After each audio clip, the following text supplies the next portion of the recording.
Hi guys, it is Dimitris from Vehicle Aftermarket Installations on site. So today we're gonna diagnose a Toyota HiLux 2025 model. As you can see right here, we have an abnormality on CM, the FRS and the sonar. That's all associated with a blind spot system.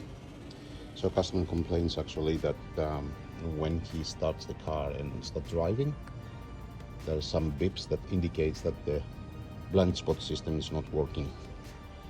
So we hook up the diagnostic and let's see what's the problems we see. As I said right here, we have some issues. So we have lost communication with front camera module, and we also have lost communication with cruise control module and rear sensor communication circuit. So we're not gonna do anything right now because the car it is still under warranty. It is 2025 model, and we will tell customer to go to Toyota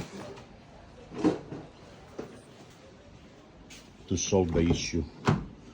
We're not gonna erase the faults, neither proceed or in more diagnostics, because as I said, the car it is brand new and it is under warranty. If you have any issues on your car, either it is new or old, don't hesitate to call us and we will do everything to sort it out. Thanks for watching.